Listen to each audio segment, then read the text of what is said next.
Okay, I'm only talking about it because I said I was going to talk about it. I don't really want to talk about it, but you know what? Let's get into it. On Sunday night, in front of a national audience, in front of the Steelers' home crowd at Heinz Field, the Pittsburgh Steelers got absolutely outplayed and outcoached by the Dallas Cowboys. And I get what you're saying. Well, the score only says 20-17. Well, the score doesn't say it all. And first, let me congratulate the Dallas Cowboys. They did their thing. They did what they had to do. It wasn't pretty. It wasn't their best brand of football, and I'm not saying that talking down on the Cowboys. No, I know that wasn't their best brand of football. They made uh, mistakes, turnovers in the red zone, a blocked field goal.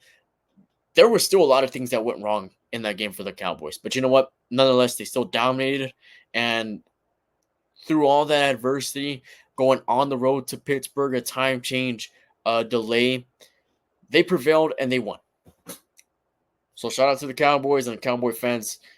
Uh, they deserve it. They deserve it. As for the Steelers, let me say why they got completely outplayed. Okay, let's look at the team stats. First off, Najee Harris had 14 carries for 42 yards. Not all that great. Okay. Team stats. Total offensive yards for the Pittsburgh Steelers. 226. 226 to Dallas's 445. 445. The one positive that the Steelers had in this game was winning the turnover battle. That's it. That is it. The Steelers defense in reality could not stop the Cowboys.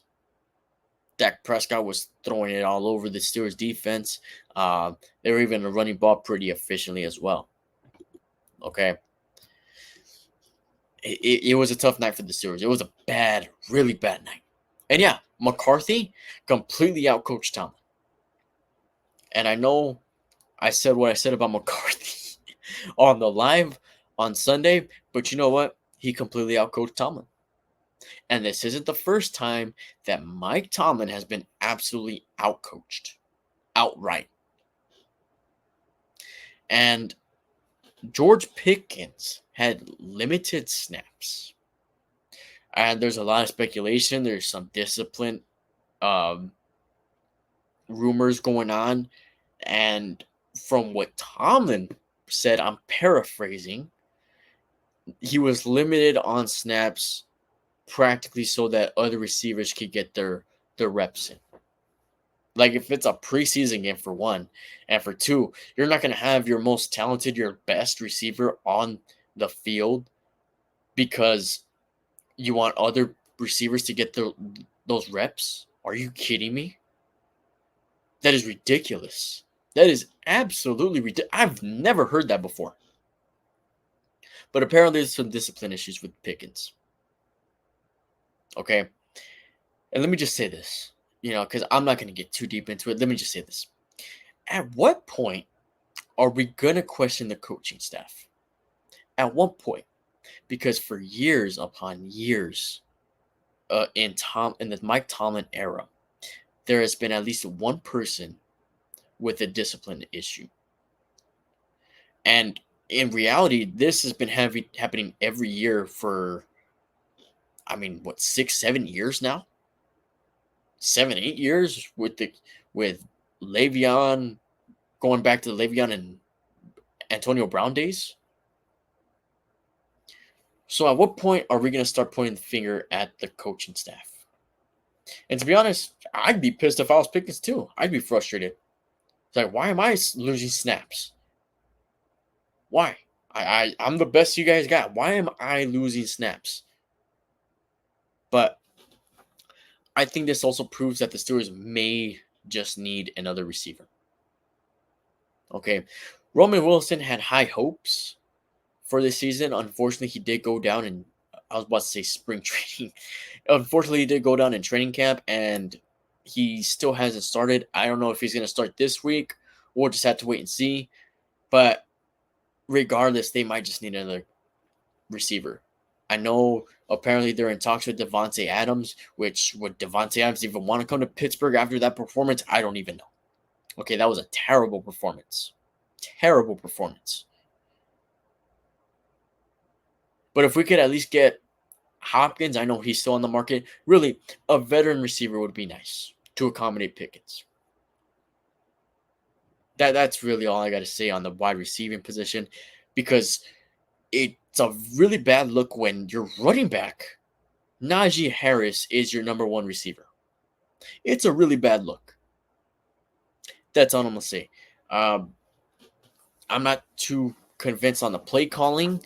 I still feel like we play a little too conservative, which why I don't know. I've been saying we should just let Justin do his thing. Offensive line so isn't doing great, which I know they're dealing with injuries, but the one thing that really bothers me is that offensively we continue week after week to shoot ourselves in the foot with those penalties.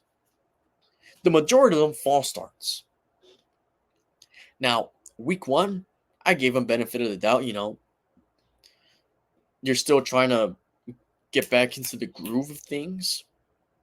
But we are in week 5 of this season. Week 5.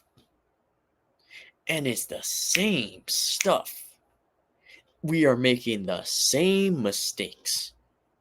Not only this season, this isn't just the only time that we have been making specific mistakes. No, no, no, no, no, no, no.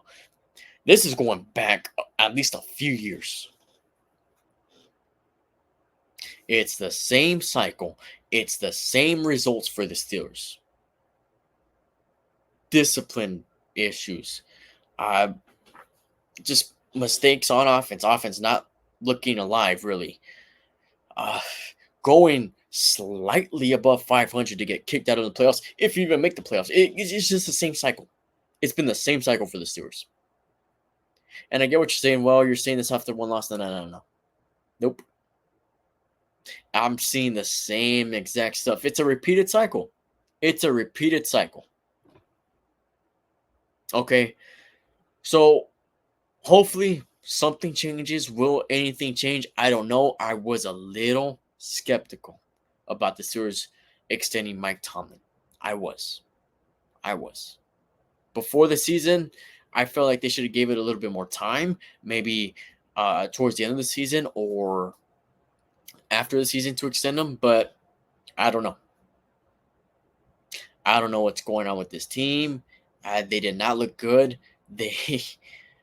That wasn't Steelers brand football. It seems like this team doesn't have that Pittsburgh Steelers spirit, which isn't the first time I've said that. I know I've said that at least a few times on this channel. I know I said it at least a few times last year. This is the first time I said it this year in week 5 or after week 5. But you get my point. So, yeah, I there's not really much else to say. They sort of got exposed on Sunday night. They got exposed. And they're going to go into Vegas. They typically struggle against the Raiders. For what reason, I don't know. I know they beat them the last 2 times, but I'm expecting a close game because it's Steelers Raiders. It doesn't matter how good or how bad the Raiders are. It's always a close game. But the Steelers need to prove themselves. And I hope they do because they really, really had a good chance to prove themselves on Sunday night. They really did. That was their chance. That was their chance to showcase whether or not they were a legitimate team, a legitimate contender. And they just completely wet the bed.